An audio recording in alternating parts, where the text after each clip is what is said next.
Hey everyone, welcome to Limitless Radiocast, episode 23. Stick with us today as we hang out with a fellow teammate. Also, go out and check out rollamongus.com.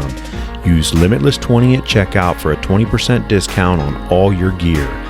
You got gis there, no gi stuff, fight shorts, apparel, all kinds of great stuff, rash guards. Go out, fill your carts up at checkout, Limitless20, get the discount. Hey everybody, welcome to the show. Hey, we're hanging out with our fellow teammate, Jay Stu is in the house tonight with us. Hanging out with us, he's a Brazilian Jiu-Jitsu 3-stripe blue belt. Getting ready to compete in major tournaments coming up. He always likes to compete, and he's also a local hip hop artist. Man's laying down lyrics all the time. He's a great teammate. He's a really good friend, brother from another mother. Hey, Jay Stu, my man, thanks for being with us. Appreciate it very much. No problem. Enjoy that. Hanging out with a bunch of knuckleheads, talking jiu-jitsu and talking music, talk some basketball. Yeah, the I feel like playoffs I'm just going. wasting time at the gym. I know. It's like we're all sitting in the corner talking like we always are. Yeah. After class for like an hour. It's all good though. So you all ready? You all ready for the lay down I'm tomorrow? all ready. I feel good.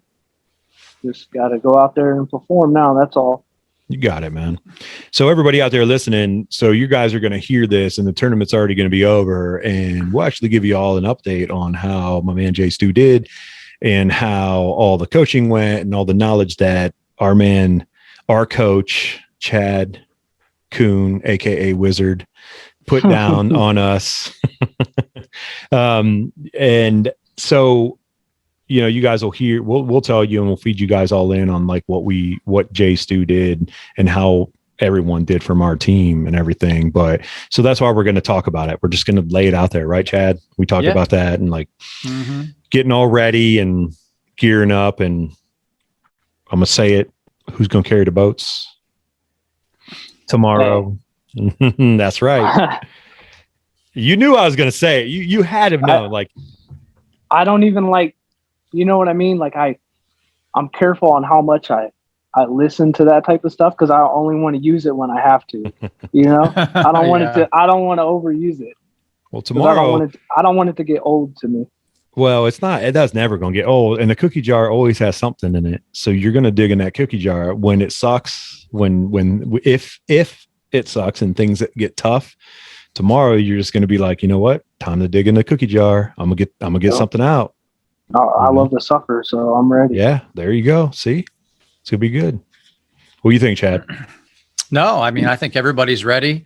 It's kind of one of the first tournaments back after all this craziness, and get a warm up for Toledo. So see where everybody's at. It's good. Dom's going to coach, and Jay's pretty seasoned. You know. Competed a lot, trained really hard, and could have put on a guard passing clinic tomorrow. I hope so, man. Last tournament, I just pulled guard every time, and no one could pass the guard, so I didn't even get a chance to pass that at all. Yeah, that happens too. I mean, Wiltsy said that. He's like, I pull guard because nobody can pass guard.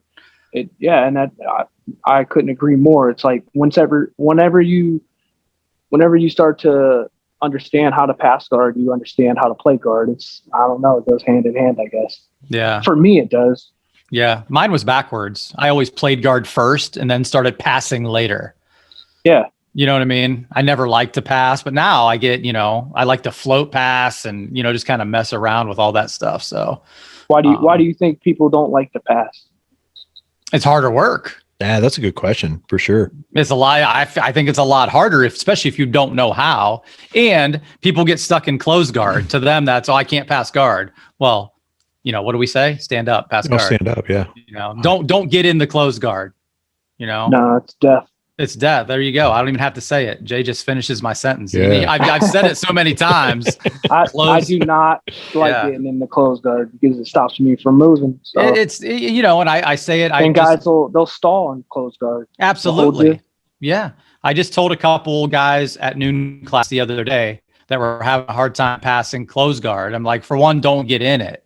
Too many people just walk into it too. Like, oh, I took him down, I'm going to walk into his closed guard. And it has, obviously getting higher rank and knowing more stuff will help, but you know, you're caught in the strongest part of somebody's body, probably, right? Their legs.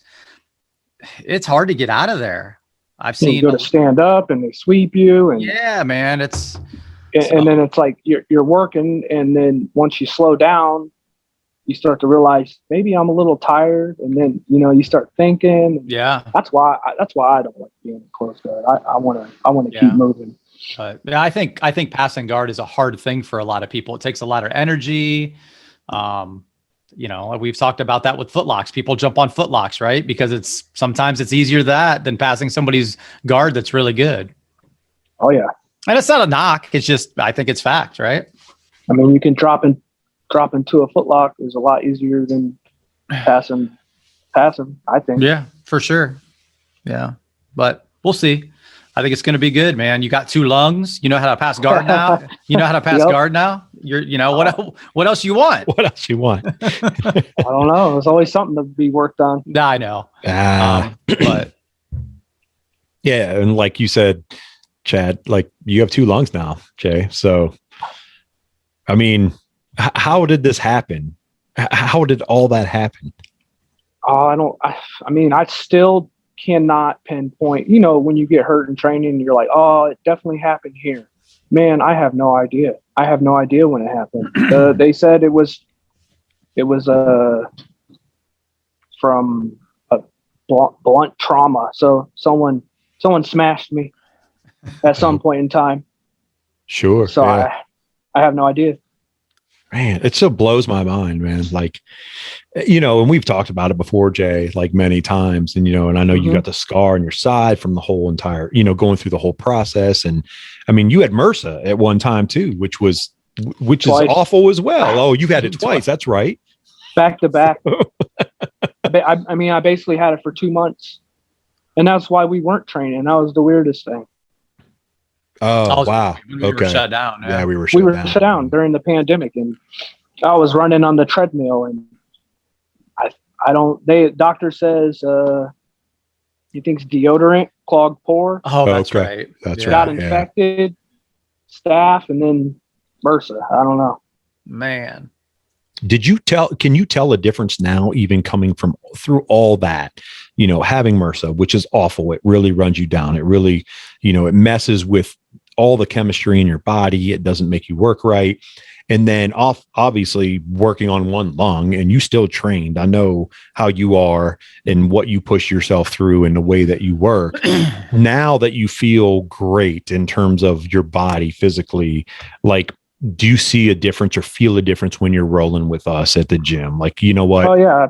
I feel like I'm not trying. I feel like you're not. Yeah. Right. And when I do try it, I feel better being in slow mode, like going slow. Sure. You see things more. Not moving slow. You're right. Do you see things more when it's like that? I feel it. You feel it. Yeah. I feel it. I don't really like see it. I feel it. Yeah.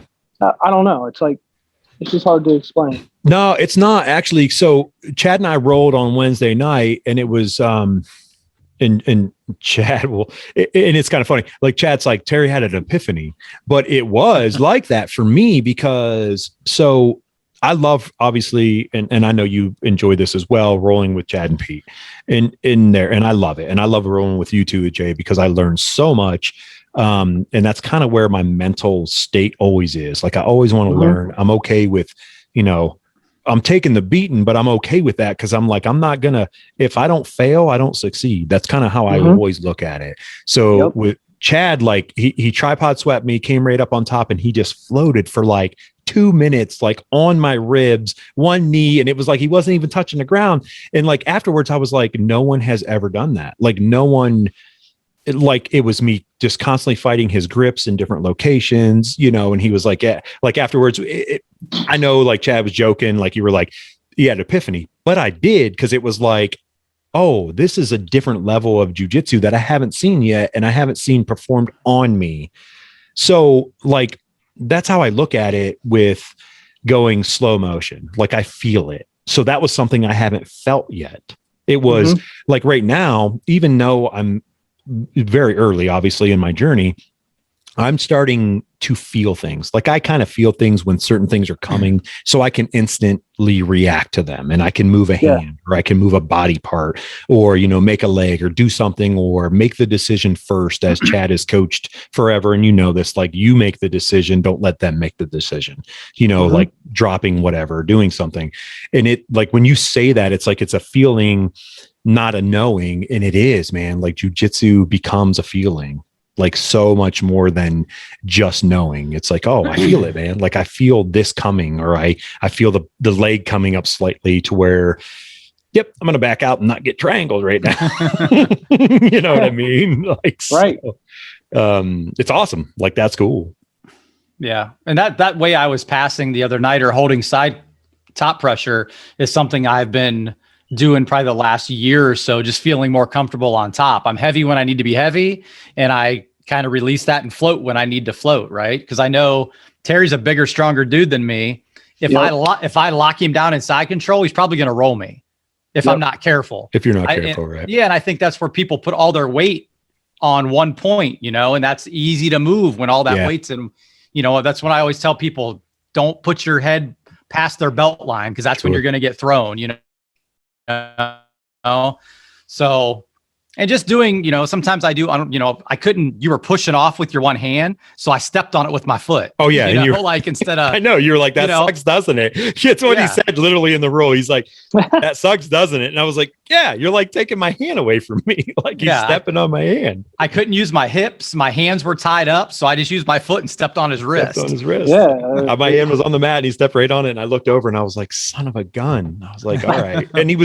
And I actually told Chad this afterward, we were rolling, so he did, you know, like cross face and flattened me. I was on my side. I was hipped into him, kind of shrimping into him, trying to come in, and he, you know, underhooked right underneath that head and heavy. And I'm like, and he just alluded to that. I'm 220 pounds. I'm 6'1", 220. Chad's 6'1", 150. For everyone out there to get a perspective. And he flattened me out like it was nothing, and then went right on the belly and floated. That's supposed to happen. And I'm completely okay with that, because for me, it's a learning moment. Just like Jay, you and I are much different in height and weight. And it's the same thing with you. Like I look at it and go, yeah, hell yeah. Like I'm learning. Like my man is teaching me, and this is how it's going to be. I get like you're rolling and you're getting better, but I also feel like I'm getting better by learning from you guys doing that type of stuff. So, oh, for sure. You know, it's always, I tell people all the time, it's important to understand that just because you are where you are doesn't mean you can't learn something. You can't gain knowledge from that. Like, don't think I'm a certain rank and someone below me can't beat me. It's like, man, if they're really good enough, they are. That's cool. That's totally fine. Like, you got to be in this game and understand that. Yeah. Right. You know, it's just, and maybe that's my thinking.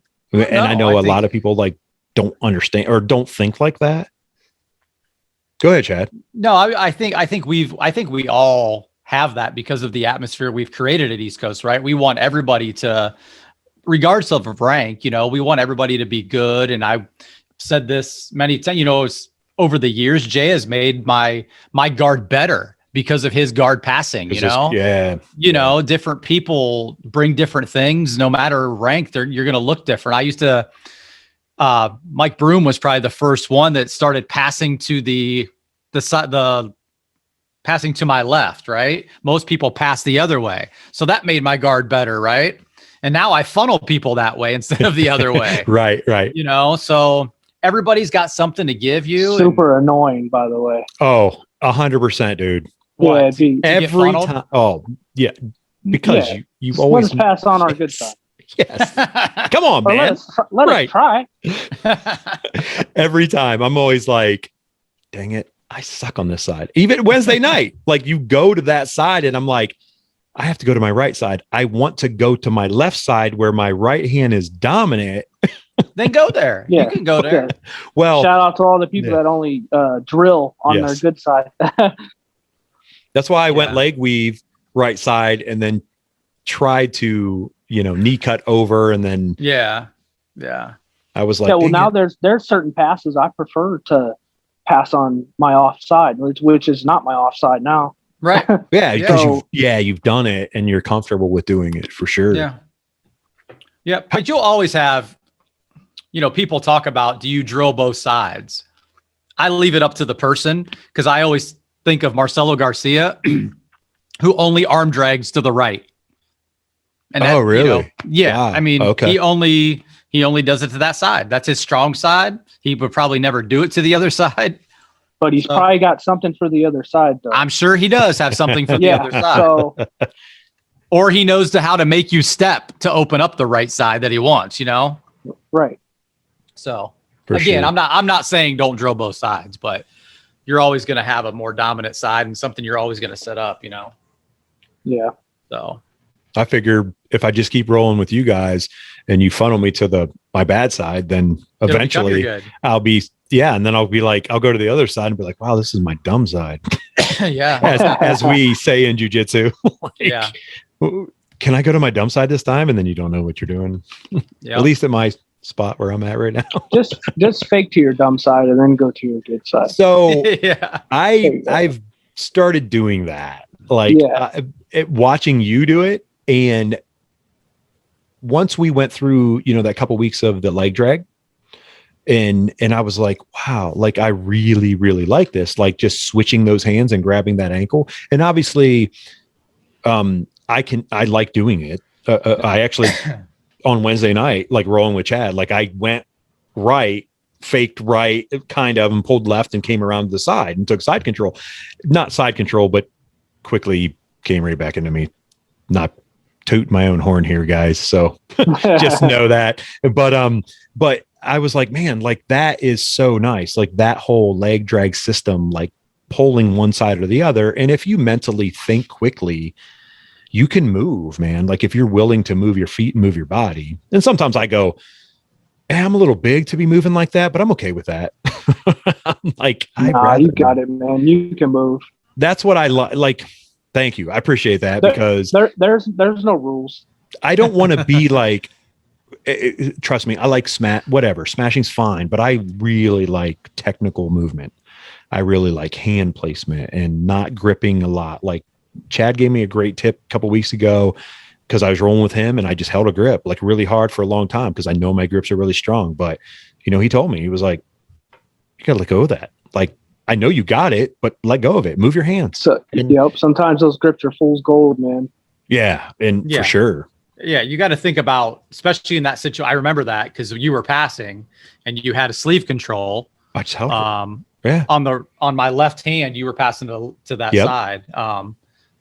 And it wasn't controlling my head. You know what I mean? At all. So it's like nothing. I just held onto a sleeve and you were like, it's not doing anything for you. You're just holding on because you feel like you're controlling. Yeah. Yeah. And my response to me is like, oh, it's like, and I told Chad this after we were done. It's great roll, fist, bump, clap. And I was like, man, it's like a baby blanket for me. Like in my mind, I was like, man, if I let go of this, I'm screwed. But if I hold this, I'm golden. But it's not like it's in your head. Right. Like your head and your mind makes you think, oh, I have control here. But you really don't. You just have a strong grip. Cool. There's a lot of people that got strong grips, Yeah. So just keep working, like move your grips. And after that, I mean, the last few rolls we've had, I did that, just changing. I've got to roll with Jay for a while. Last time I rolled with Jay, I had COVID. You had the vid, man. The vid. You tried to get me. I already had it. I did. Unfortunately. Sorry about that. Terry, did you know Jay's got old school East Coast roots back in the karate days? Oh, you did. Oh, so then so you're old. So you knew Mr. Hyman. I was young, but I knew him, and I mean, I knew his name. I knew, I was like 5 or 6, but I definitely knew who he was. Yeah. You and Tommy, right? Yep. Yeah. Yeah. My dad took us there to do karate, and we didn't go for a long time, but that helped when my full circle when I came back. Sure. Yeah. Because I wanted to start training mixed martial arts. I didn't know what I was getting myself into, so I started asking people around, and I got Chuck, who I went to school with, told me to come to East Coast. That's where he trained. Oh yeah, Big Chuck. That's where I came, and I was like, well, I know this place. So did you? That's awesome. And Like you wanted this, Jay. Sorry, just real quick, Jay. So when you fell in love with jiu-jitsu out of karate, like you got in the jiu-jitsu game, what made you like it so much? Oh man, I don't know. It's it's so much, It's I don't want to sound corny, you know what I mean? There's so many things you could say. It's just it's like cardio for my soul. Sure. Right on. yeah. So I'm gonna put you on the spot, my man. I know you didn't meet Mr. Hyman, and I've asked Chad and I've asked Pete Shock this, and we're all teammates, and I have not had the privilege to meet Mr. Hyman, but I've had the privilege to meet the knowledge of what Mr. Hyman represents through Right. Chad.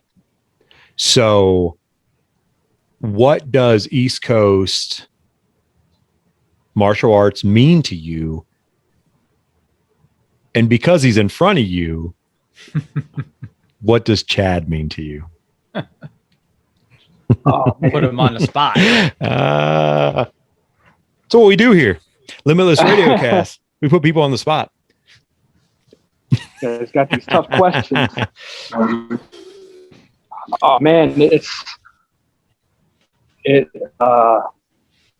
Coast is like a church for me. You know what I mean? Sure. And Chad's leader is like my big brother. Right on. For sure, man. So, not to interrupt you, but let me say it like this. So, you and I, over the last year or so, met each other. Mm-hmm. And Chad and I the same. We have this podcast together. Yep. We're teammates. I'm young. I'm an old man, but I'm young in my journey in terms of going. So, I've said it before. I've said it on this podcast, and Chad has heard me say it. Chad's one of my best friends. Jay, you've become one of my best friends because of who you are and how you do things, and what you represent. Because you represent being real, and you represent pushing yourself beyond limits, and you carry yourself in a manner of respect, not only for yourself, but for your family, for your kids, and for other people. So that's what Chad has emulated to us. That's what he's coached. Honestly, I think, and I say this all the time, that people are put in our lives for a reason. We've said it many times. Absolutely. We talk in the gym. Yeah. Like we are all brothers from other mothers because it was supposed to be that way. Right. So like, I'm not trying to put you on the spot to say that about Chad, but we all know like Chad brings a lot to the table. Chad might sell himself short sometimes. Definitely. But at the same time, like he's Chad is one go. of the most Yeah, he is. Go ahead. You got it. One of the most unselfish people I've ever met. Yes. 100%. I mean, how can I put this? If I needed $2 and Chad only had $1, he would figure it out to help. Right. Yeah. We find $1 somewhere. That's right. We're going to find it. We're going to dig. Yeah. We're going to dig in the couch. We're going to do whatever Yeah. we got to do to make sure that and I'll say this, our family is taken care of. That's what it is. Like we're a family now. Like we look out for each other. We'll do anything for each other, you know, and I've said this before on other podcasts, like the jiu-jitsu community, not only just your teammates, you become closer with each other. You know, we've been able to expand this podcast through Chad because of the relationships and the kind of person that he is to want people to come on and say, man, I want to sit down and just do this. I want to talk with my friends. Like that's what we're doing. You know, that's what we want to do. You know, we want to know about jiu-jitsu. We want to talk about jiu-jitsu. We want to talk about life, but we want to bring everybody together and go, hey, we're a family, man. Because, you know, you and I, Jay, we were talking weeks ago, you know, we were going into hip hop and we were talking about hip hop and how, you know, like the jiu-jitsu community is so small. It's not real big. So we were talking about like music and it's like, well, you know, a lot of guys, it's not big. So that hip hop community like expands in jiu-jitsu, but it's not like as big as maybe someone outside of our, you know, say community would know, so to speak. Yeah, it's I only thing I can say is I wish there were more people where I was from that did jiu-jitsu. Yo, for sure. Yeah. And I think when that happens is when you're going to see some real dogs. Right. Yeah. Guys that come from the grind, from the dark, digging from the dark. Like you and I have come, and we've talked about this before. You and I have come from a similar situation and younger generation or growing up rough. We grew up rough, man. Like we've seen things that people shouldn't see. At the end of the day, you have broke those chains. So the children that you have aren't going to see them. You've done that. You know what I mean? And you and I have seen those things. Chad has seen those things. And we've talked about that before. Like that's why we do what we do, because we want to break those chains for the people behind us, not only just our kids. Yes, those are most important, but also our brothers and our sisters and our friends and our family. Like we reach out to those people and like, look, man, you don't even know what it's like not to have, you know what I mean? Like to be where you are now. So, you know, like, people have, they have no idea. For sure. None. Like no idea at all. And Chad and I have kind of had like these, I mean, Chad, like, you know, a little bit of my background and like where I've come from and stuff like that. And Jay, you know, like we've had conversations and, you know, things like that. So that's the cool thing about jiu-jitsu though. And we've talked about this before is jiu-jitsu brings you like, no one cares. Like not, they don't care, but it's like, it doesn't matter. It doesn't matter. It doesn't matter.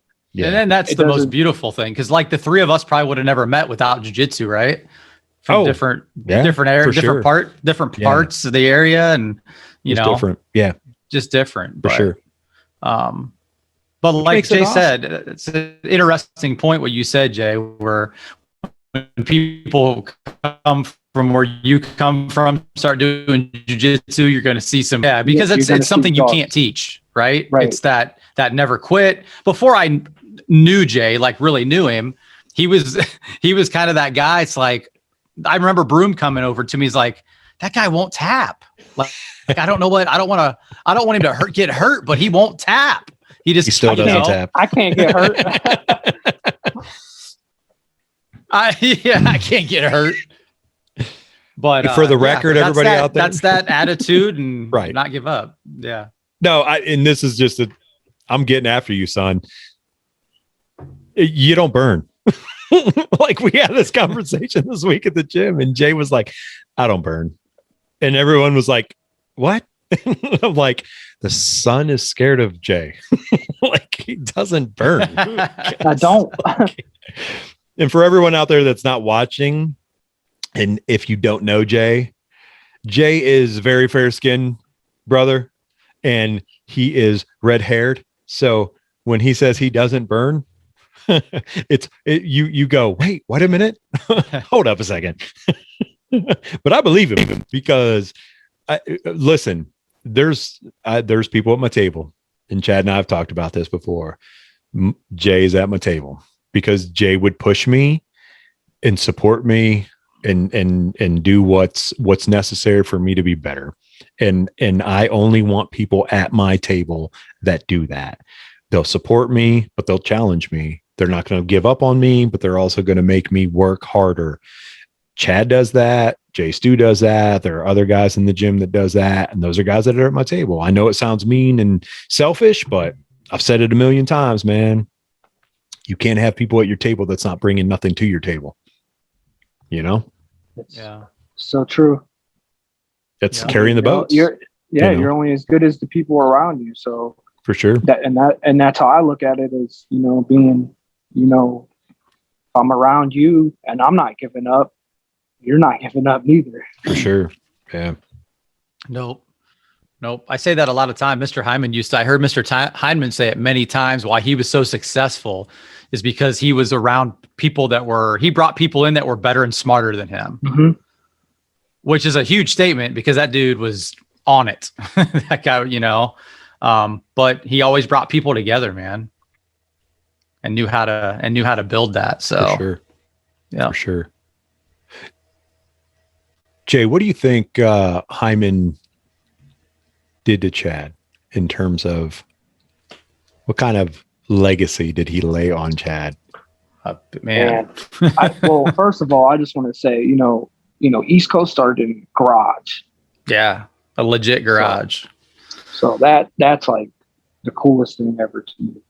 Yeah, this is our 35 years ago. There you go. 35 years ago, it was in a garage, and start from nothing, and for someone to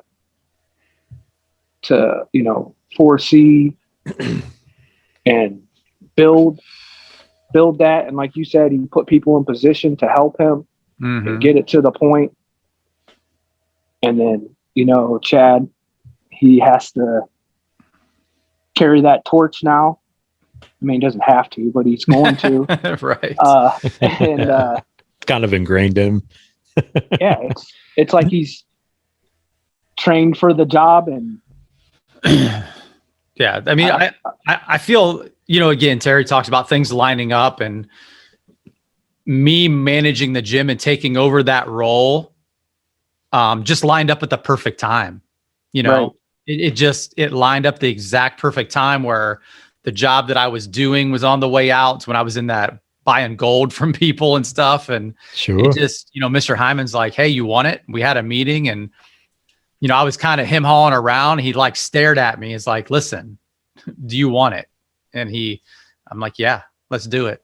So it worked, man. And I got to go spend a week with him in South Carolina and learn the karate curriculum a little bit better and, straight from the source. And that was in like July of 2014, I think. And then, unfortunately he passed in January of 15. So again, that timeline it worked for a reason, For sure. Definitely. We're all put in, and we've alluded to this and we've talked about this. We talked about this on other podcasts, and, we've talked about this tonight or today, whatever. And, people and things happen, they're put in those places. Those things happen for a reason because those are the right people that are supposed to be doing what they're doing. Yeah. Jay Stu and I, years, obviously apart, but we were supposed to walk into East Coast. Yeah. You were supposed to be the coach and the runner of East Coast MMA in Stark County, Ohio, and to present and give and teach what is happening. We were supposed to have this podcast clearly at this at this moment, and to do it just like, giving that knowledge and information out there and just trying to give people the opportunity to speak like what it means to them. Like, Jay, what does jiu-jitsu mean to you? It's a tough question, Terry. Another one. I'm good at that. I'm very good at asking the very tough questions. Yeah. I remember. Man, you've been training. You train hard. So yeah, for people out there that, like, people that out there that don't know this or aren't from our gym or whatever, Jay Stu is one of the most hardworking people I've ever seen. Constantly, day in and day out. Every day I go to the gym, I know Jay's going to work. If I want to work hard, I can seek out Jay and ask for a roll. Let's do it. Let's get after it. Jay's not going to fail me. He's going to teach me. We're going to get after it. He's not going to quit. He's not going to stop. He's going to go hard as possible, no matter what. Even if he's dog tired, he's not going to not get tired. No, he don't. He is going to say, don't get tired. I said, he's the most relentless person I've ever seen. And and take it for what you want. Yeah, I've been a year and a half at the gym. He's the most relentless person I've seen in a lot of things, and I've done a lot of things outside of jiu-jitsu. I push myself. I can work out to no end, be the last guy leaving the gym, run for miles and miles and miles and miles if you want me to. It doesn't matter to me. Like pain, suffering, I don't care. Jay's going to be the guy I look over and be like, daggone, man, like you still aren't done. Like you still want to go. Like he just keeps going. Yeah. We've me and Jay have said that many times. I feel I get better. I know Jay feels the same. The more you do roll, like let's go a couple more rounds. I remember back in the pre-COVID days when we were going in, we'd roll for 20, 30 minutes without stopping. Yeah. And granted that's at a controlled pace too, but we would pick it up, pull it down, Sure. You would do at what the knowledge that you guys know and do, and your placements. Yeah. Go ahead, Jay. I had to learn how to do all this, so I was built to this point. When I walked into the gym, I was 195 pounds weightlifter. Yeah. And I could only roll one round. Yeah. You know what I mean? And I was done. I didn't have nothing else, but I knew what I had to do.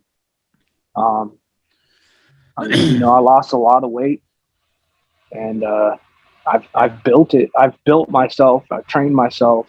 Well, not trained myself, but I've trained, to the point now where I don't think about getting tired. You know what I mean? Yeah, it's just sure. You're on autopilot. You're just on autopilot. You're just on autopilot. Yeah. Yeah. When I watch him train, like when I watch him roll, Chad, like I'm like, man, he's on autopilot. Like it's just different. Well, and that's the confidence and the proof that what we do works. The drilling, the drilling, and how we chain everything together, ABC, and all those are interchangeable. And I always say, for lack of a better word, Jay was my first project on how I wanted to teach this passing system. Right? Oh, dude. Yeah. And the reason is because Chad gave me my blue belt, and I had the Arnold Classic the next week. Mm-hmm. So I had to switch my division, which I won last year. And now I'm going at blue belt, but I only had a week to get this in my mind that now I'm going at a higher rank. And I think I won 1 or 2 matches in McGee. Yeah. And I came back and I said, you gotta teach me how to pass. Because I was just winning off of toughness and athleticism and just not stopping. But that doesn't matter if you don't have technique. Sure. Yeah. Sure. None of that matters if you don't have technique. So that's when we started working on passing. And and I feel if you really commit yourself into learning how to pass, I think passing is the hardest part, cardio wise, because you have to pass until you're passed. If you stop, you're not passed. You're going to get swept. You have to pass until you're passed. And if you can work that hard and get over that hump, then you're good. Yeah. That's for me, being a young white belt, it's an amazing epiphany again, because I look at it and go, dang, you're right. And I relate back to rolling with you guys, upper belts, people who have taught me a lot. And I think to myself, man, if you wouldn't, now that you say that, Jay, it's like, if I wouldn't have stopped, maybe I wouldn't have got tripod swept. Like Chad did to me Wednesday. Not that like I put myself in a position, but I stopped and he had his feet in position. He tripod and came up and there was no return for me. Why'd you stop? Well, yeah. It's a couple days afterwards. So Jay's got next tough time, questions now. I want Why'd you to stop? I want you to next time turn around and scream at me like Chad used to and go, Terry, stand up. And that's all I do. Like I did. Like I stand up all the freaking time. Like I'm sure people are like, why does he do this? Like I will not go into close guard. And if I do, I have an instant reaction of what I'm going to do when I go into close guard. Yep. And I do it differently than, and I don't know what everybody does because I know everyone has their own thing, but I go the collar, foot up, pull back, knee down, and I staple. That's what I do every time because I'm like, this is what I remember. And this is what I felt was the best term of that. Like, I don't drive elbows in to thighs. I don't try to stand up and like try to go up into that whole part.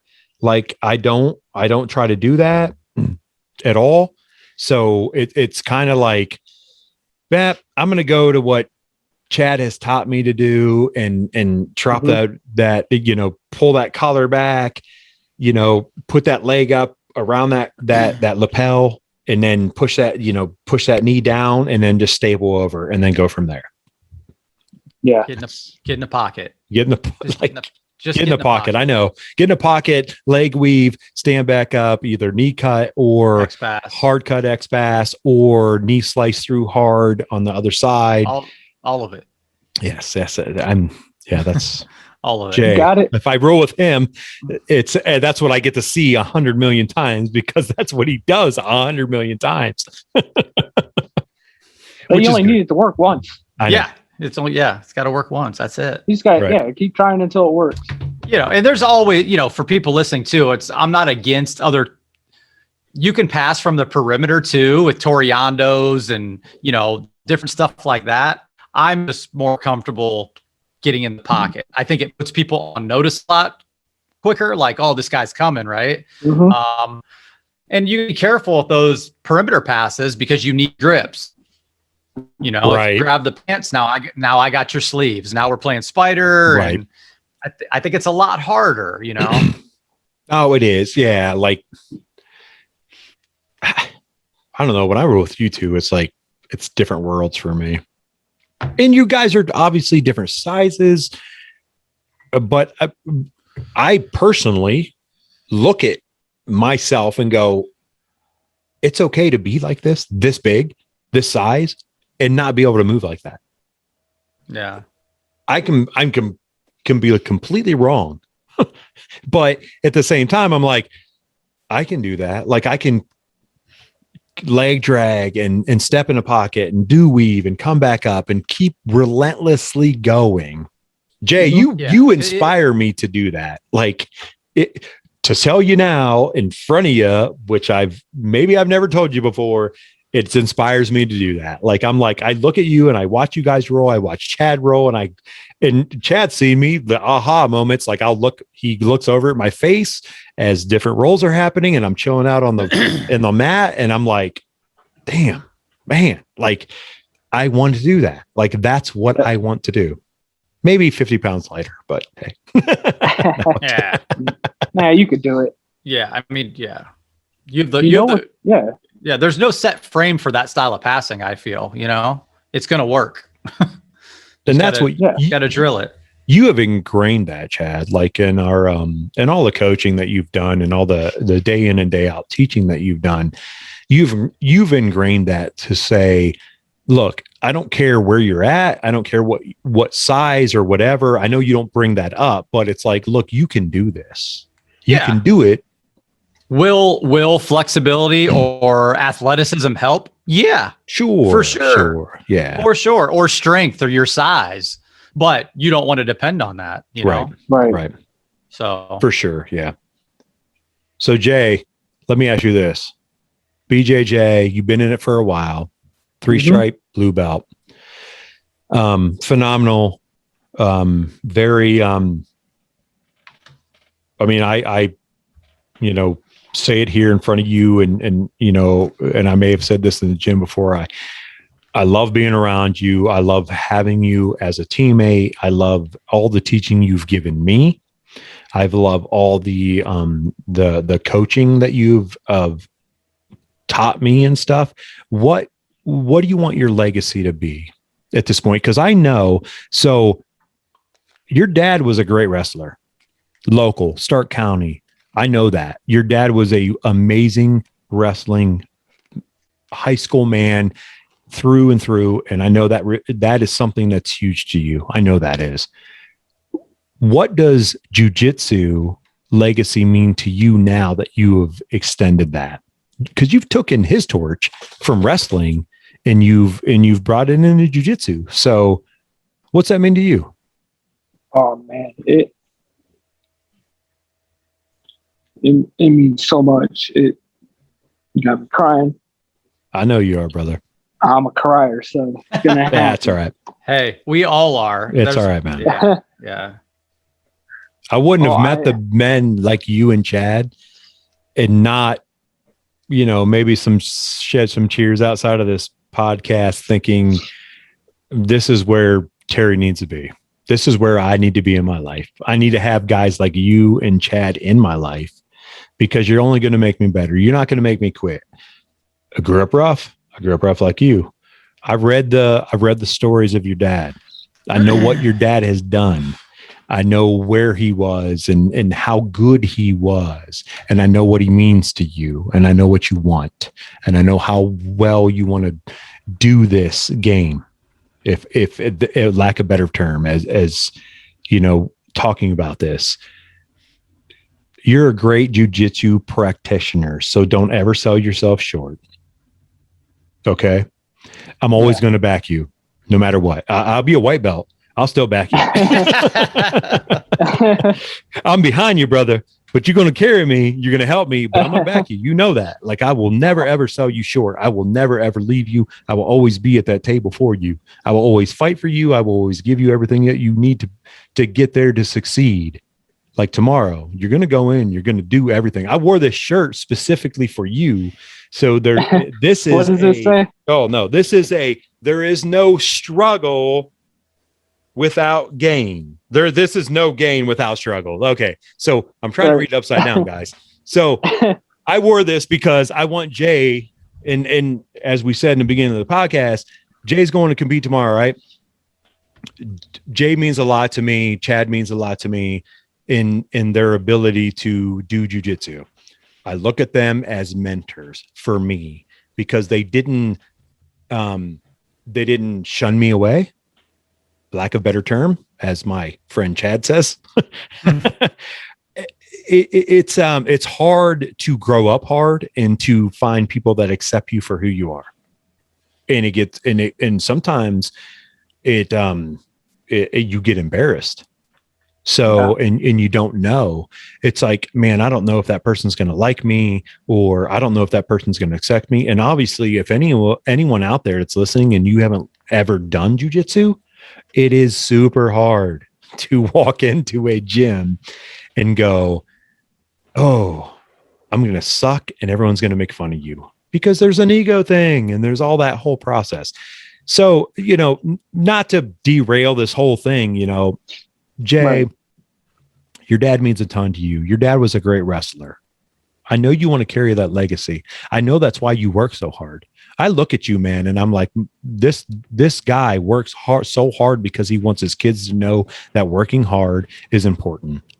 And you want everyone to see that being wherever you come from, whatever happens to you, you can still work hard and be great. Yeah. I believe in you. Chad can chime in and say anything he wants. This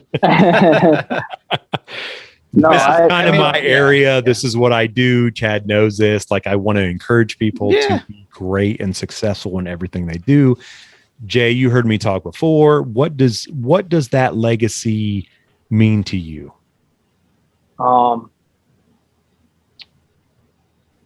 Like, if I want to be remembered And what do I want to be remembered for? Yeah. What do you want to be I want to be remembered for the guy who was counted out,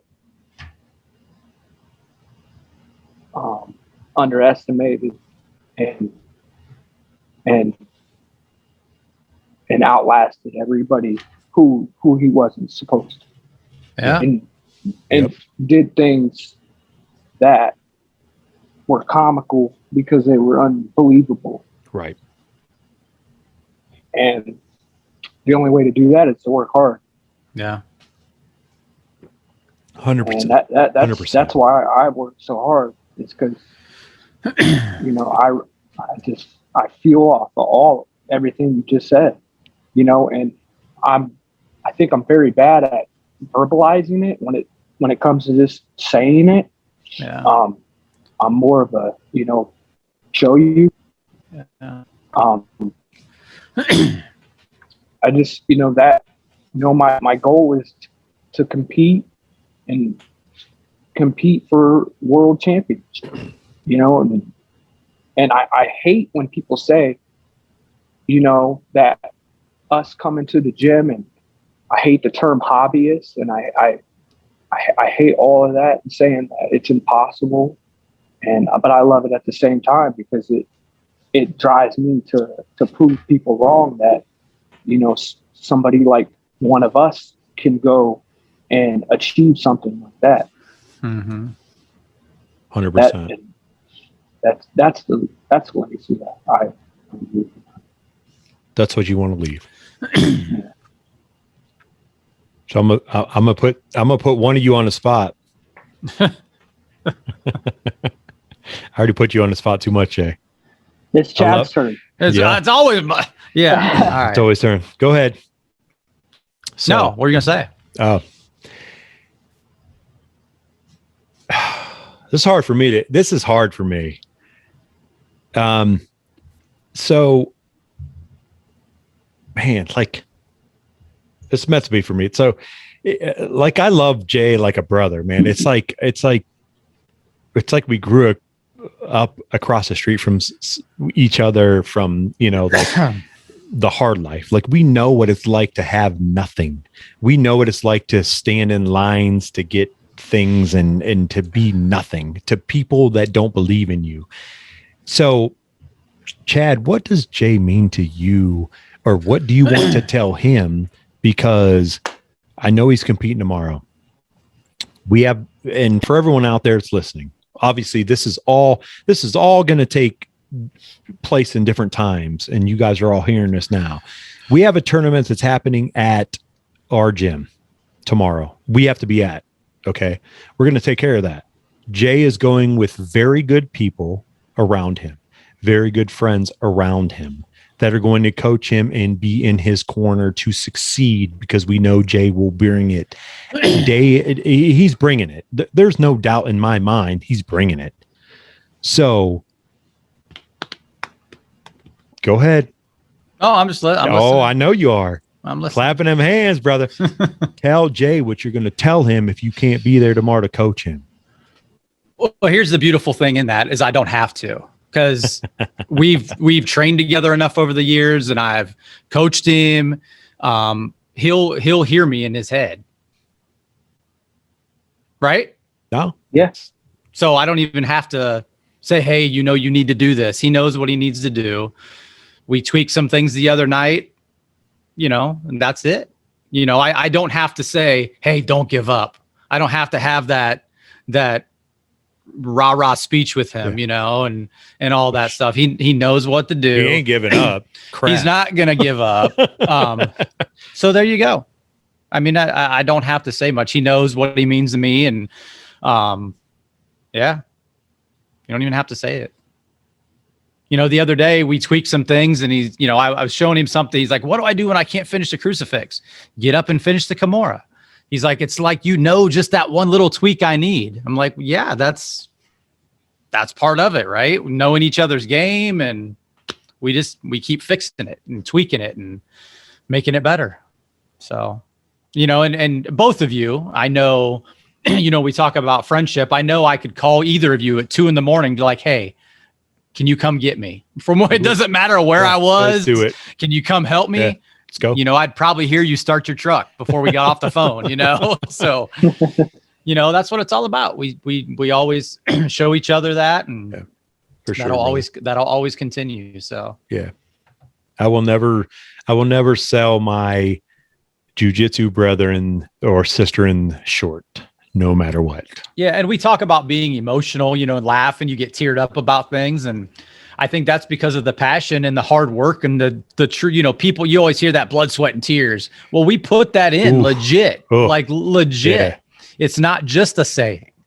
And you guys know Tiffany Heineman that owns the gym. She's made fun of me before. She's like, you jiu-jitsu guys are kind of emotional.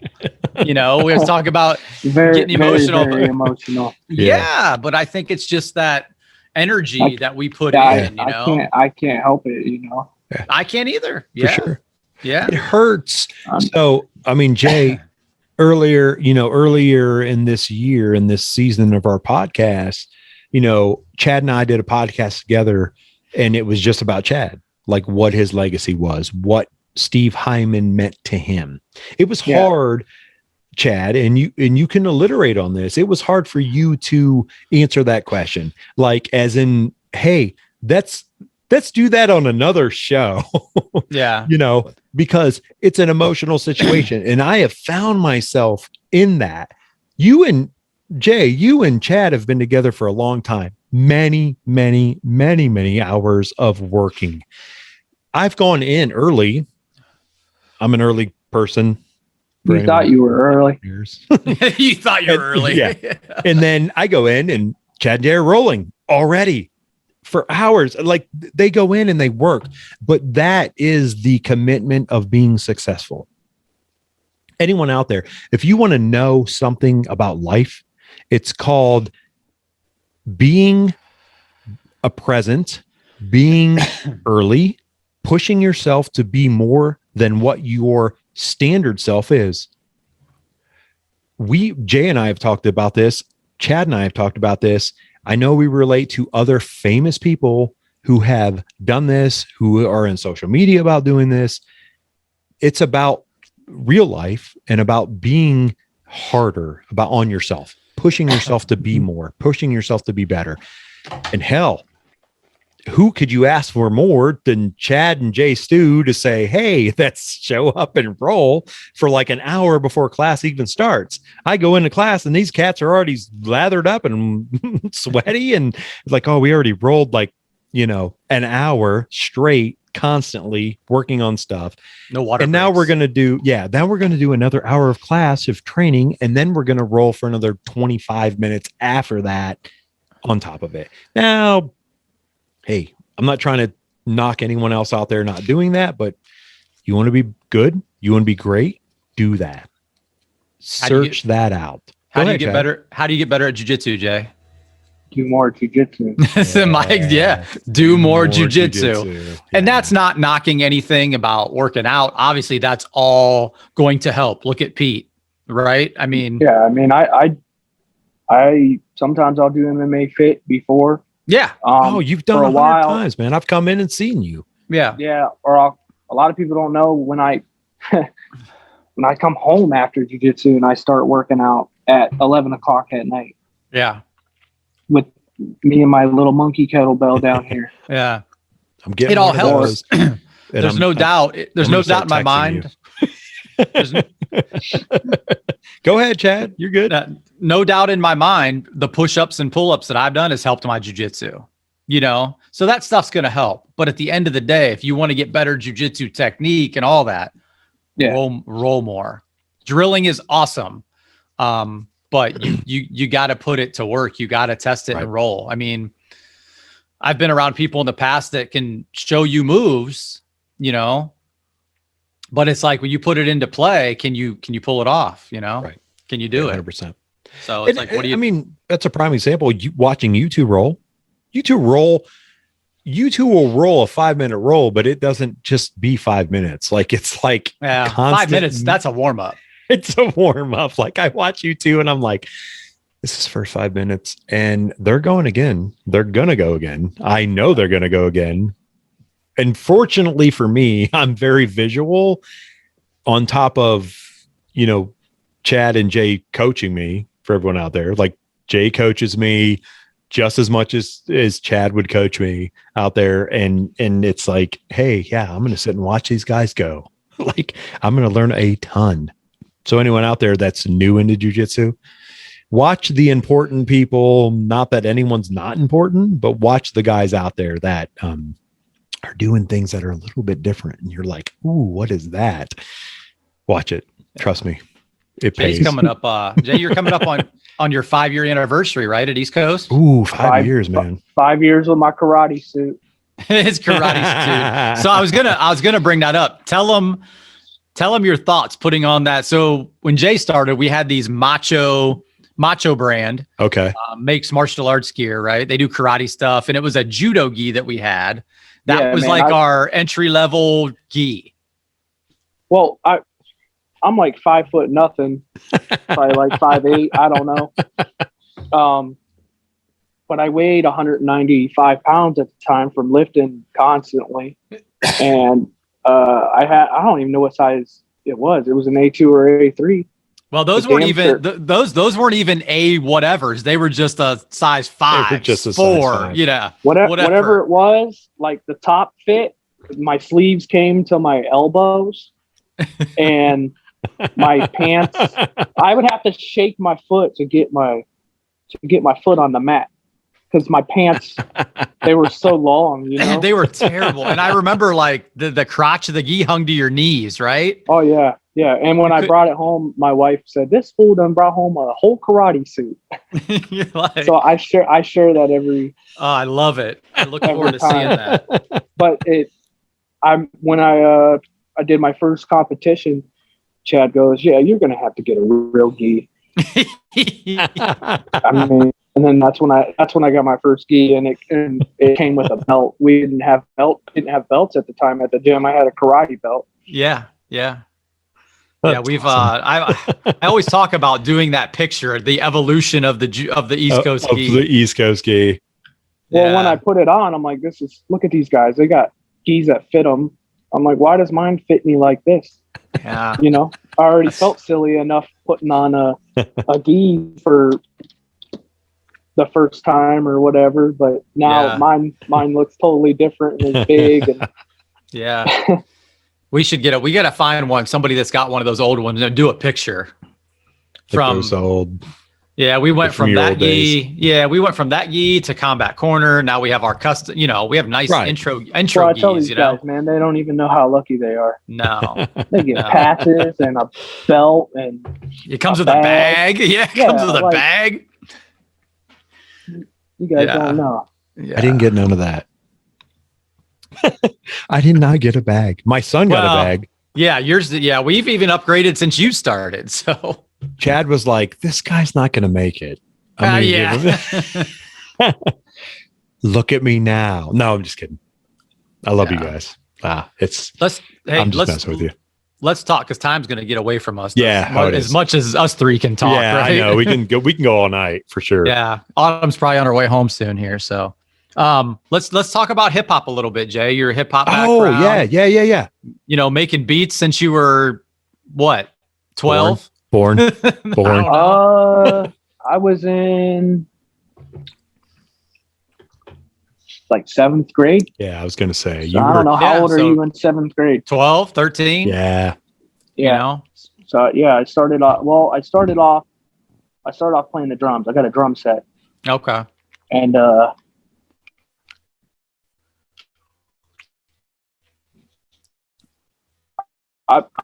I wasn't like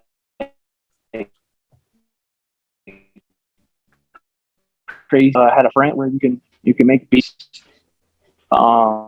which is like the most popular software that people use now. It's like Fruit Loops. I don't know, 20 something. It was like Fruit Loops 2 at the time. Man. And I started messing around on that, and got to the point that's what I wanted to do. I wanted to be a producer. I wanted to make beats, you know. That's still like, you know, it's So just as the passionate of yours. Yeah. passion is writing and recording music, you know. But I had nobody. I don't know. I had the ability. I wanted to record too. I wanted to record, and I started recording when I was in the 9th grade, and I started like freestyling, messing around. At you would like record, like college note style back in the day. I would make songs on that, and then that evolved into I figured out how to record on a computer to make songs, and that's the history, huh? That's the history of it, yeah. And you're still doing it, like you're still laying it down, like all the time. Like I know we talk about it and get caught up in that, get caught up in your head. Don't let that happen. Just lay it out. Just do it. Oh man, sing it, bring it, let it ring. Nothing's going to be perfect. You just got to put it out. Just put it out. Yeah. And I think, so Terry, we talked earlier and he's, talk about how do I introduce Jay on the show, right? Yeah. And I think the word, to me, you tell me if I'm wrong, Jay, but I think the word rapper is kind of played out a little bit. I view you, everybody's a rapper now, right? Well, yeah. When you say rapper, people, it's like I don't know. It's tacky. It's tacky. Yeah. So I said, no, he's a hip hop artist. Right? And I think that's and I thought, but I hate when people in hip hop say they're not a rapper and say they're an artist. Yeah. I don't have no problem with being a rapper. No. Maybe they say that because they can't fucking rap. I don't know. and that's what I and that's an out. I don't know. But sure. Yeah. For sure. Yeah. And I think growing up, listening to the hip hop I did, right, back in the Ice Cube and NWA days, and those guys were very good at work. You mean the good days? The good days, and I think those guys are very good at wordplay, and I think that's what Jay is really good at. When you listen to your lyrics and stuff, it's awesome. It's really awesome. It's really good. I always like was attracted to the MCing and the actual skill of rapping and not but at the same time, having enough sense that you have to make a song. You have to have, a topic. You have to have, you got to be able to adapt. You got to have people's attention, but at the same time, I want to rap, I don't want to, and I want to be good. I want to be good at it, And, sure. It's a passion. It's wordplay and metaphors and cadence, and there's so much that goes into it. Yeah, stuff. Yeah, go ahead, Chad. You're good. It's just so good, and it I hear some of your lyrics sometimes. I'm like, man, people don't get that part. They don't. With the we're big basketball fans. Like with the mask on, mask off, the Rip Hamilton line. I'm like, man, so many people miss that. They don't get it. They don't even know who. They don't get it. They don't even know who Rip.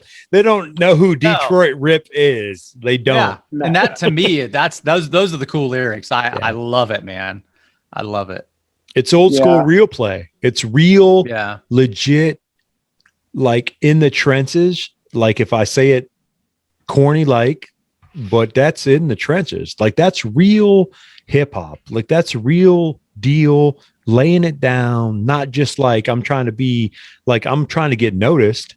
No, it's like I'm speaking truth. I'm speaking lyrics. I'm laying down lines. You know what I mean, Jay? Like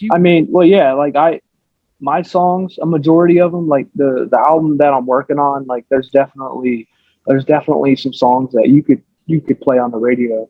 And I didn't intend that. Like it just happened. But a majority of the songs are songs you're going to listen to when you're by yourself in your car. You know what I mean? Sure. Yeah. And to me, those are the best songs. Yeah. Oh, the best. Yeah. So the first song I got introduced from was Jay. So a little quick story is Mike Fabi. He's friends with Pat Schottenheimer. Oh, yeah. Fabi trained a little bit in jiu-jitsu, and we were Facebook friends. But even before he started jiu-jitsu, I remember him messaging me one night and said, "You trained with Jay Stu?" I'm like, "Huh? Who?" He's like, and I didn't even know you. I don't think I knew you by Jay Stu then, right? It was just James. I don't know. I don't remember you guys calling me James, but I know you had to, because I don't like being, even now, like when new people come to the gym and they're like, "What's your name?" I say, "My name is James." I don't. I will never call you James, by the way. Dude, no matter what I do, where I go, if I work somewhere, and I always start off James, and then it goes away in a short amount of time, and then I'm Jay Stu. It's like, it's my man. Yeah, like that's all I will never call you that. Like, it'll be Jay or Jay Stu. Like, yo, my brother, like Jay. Like, it's just how I do it. Like, it's just like, but I mean, that's, I don't know, growing up from that side, like, I kind of put it from that way. I know maybe that'd be wrong, but it just, that's how I am.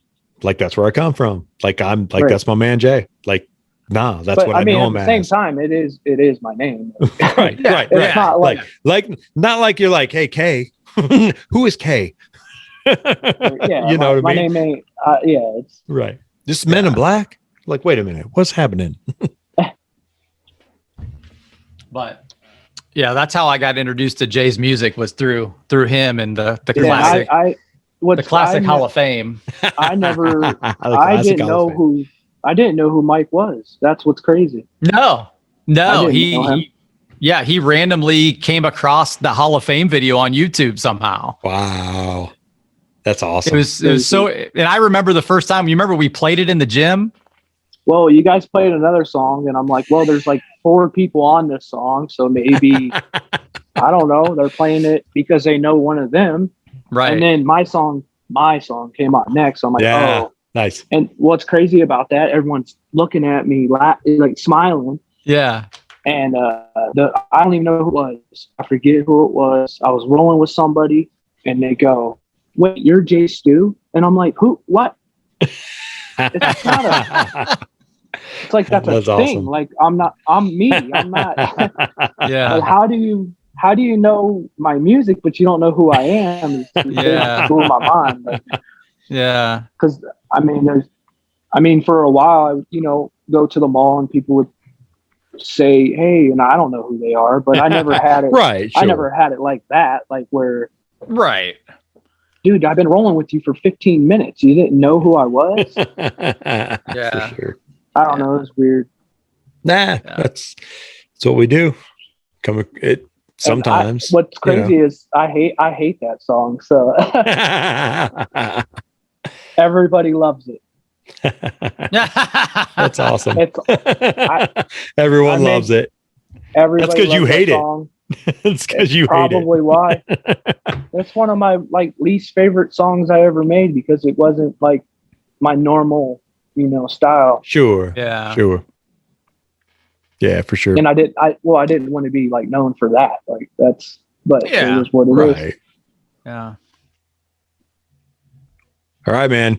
So we're not going to keep you too much longer. Chad, you got anything else for him? No, I mean, again, we might need to do a part 2 of Jay Stu podcast. Yeah, we're going to. We're going because we could get into basketball and sneakers. I want to get into that. Like, I love basketball. Jay's the one that brought me back into sneakers. Okay. Like, I always liked sneakers. I don't think he gave me my first pair of Jordans. He gave me a pair. Nice. I never had any Jordans. He's like, "Here you go." He's given me 2 pair. He gave me a pair for Christmas one year. So he brought me back into the sneaker world. I don't know if that's good or bad, but yeah, it might be bad. It might be bad. Well, it helped. It helped because I was buying my kids nice sneakers. They had the better heat than me. They had the better heat. It's like, man, I was going to say, they had a better heat than you. We can't have it's all about, man.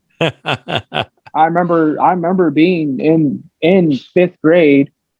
the Jordan 14s are out. Like he's playing in them, you know, and Michael Jordan was, I wanted those shoes. We couldn't afford those shoes. You know what I mean? Right. So Yeah. when I got to an age where, you know, my dad started his own business and we were a little better off and we could, you know, afford a pair of Jordans. Sure.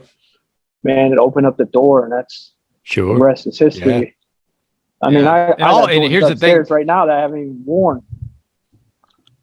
Yeah. Yeah. So, hey, we're gonna have to do another show on just talking NBA because we all like Sneakers. NBA and sneakers. Chad is a huge sneaker guy, and I have come to find out Jay is a huge sneaker guy, right? Yeah, he might be bigger than me. I don't know. He might be bigger than me. I don't know. That goes with the hip hop, though. I know that's that's cliche. To say, I don't think so. but- I don't think so. I think they go hand in hand, right, Jay? I mean, I think I think Iverson brought a lot of that. Oh Man. yeah. And If you don't like Iverson, then just turn us off right now. Right. Turn it off. I'm sorry. That's Not my trying to be mean. favorite basketball player after Jordan. I'm sorry, guys, but like we'll go into a whole nother show. We're bringing Jay back on because you want to talk. We can talk an hour about Iverson. Yeah, we can definitely. I love Iverson. Yeah. One of my favorite of all time. My all-time favorite. Mark Price is probably my all-time favorite, and I know we're going on. Oh wow, yeah, spectrum, but yeah, you can't hit a foul shot. You're not winning. That's Mark Price. I'll never forget. He was like, my dad made me shoot foul shots over and over again. So, yeah. Hey. let's leave it with this question, and then we'll have Jay. Then we'll have Jay shout out his music and all your social media. Yes. Okay. Top 5 hip hop rappers of all time. Ooh. You can go 5 down. You can go 5 down. We going like just his. On the granite or just okay. All right. Just his. Yeah. Well, I have like 2 lists, okay? I have my top 5 who I think are like the best, and I think like it's hard to argue that these guys are not the best. Right. And then I have like my top 5 that like I listen to, that or you like or that like, you know, had an effect on me growing up because they were the, you know, they were out then. But my top 5 that I always say is Tupac, Biggie, Ooh. Eminem, Jay-Z, and Nas. In that order? Yeah. Ooh. Yeah.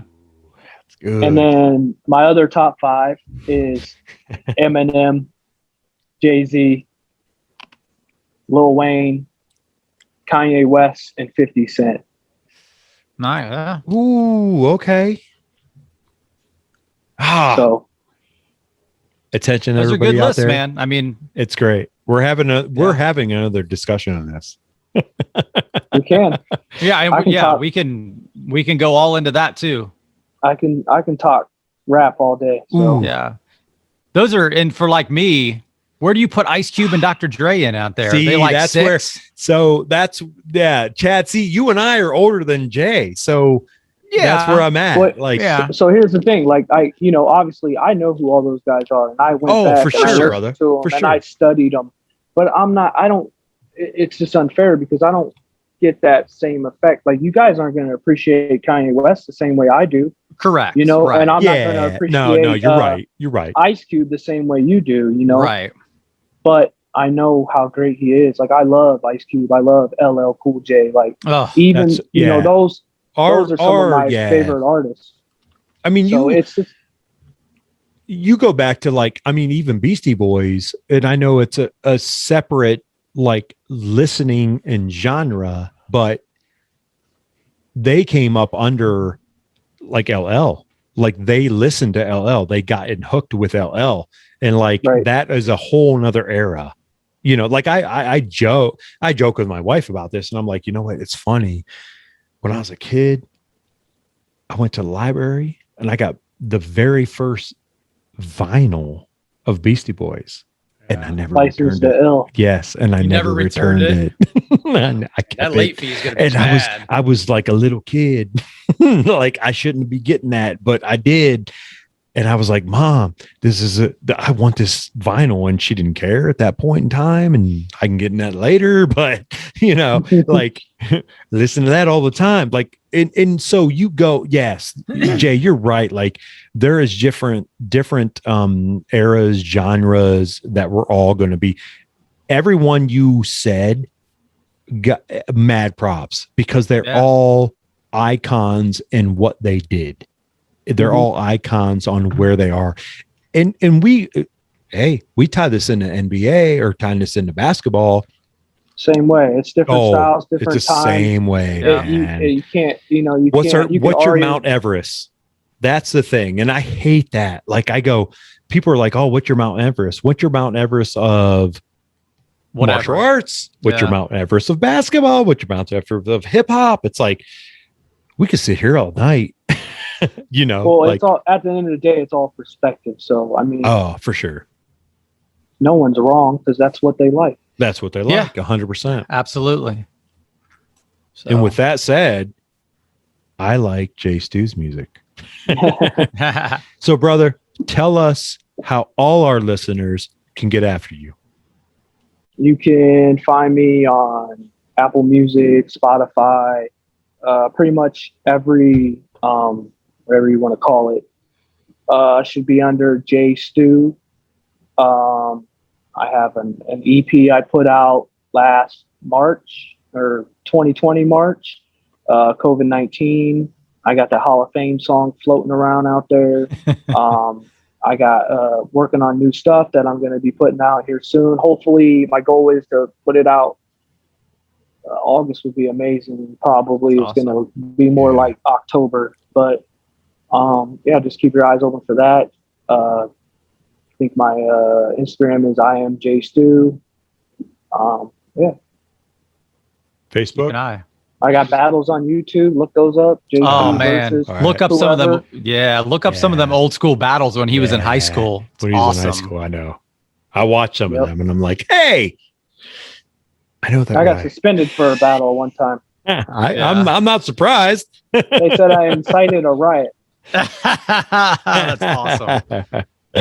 You guys go back and watch them old battles. Check out his sneaker game then too. Oh yeah. Always gotta come correct. Yeah. So cool.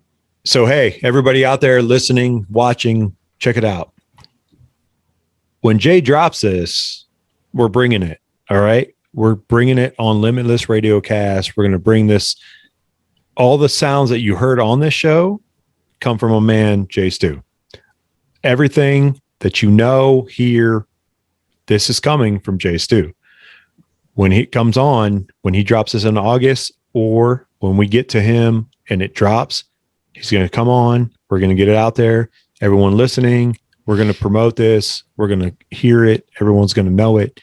Get after it. Listen, download, share, like, get after it. All right. Hey, Jay, thanks for hanging with us. Appreciate you, brother. No problem, man. Thank you. For sure, brother.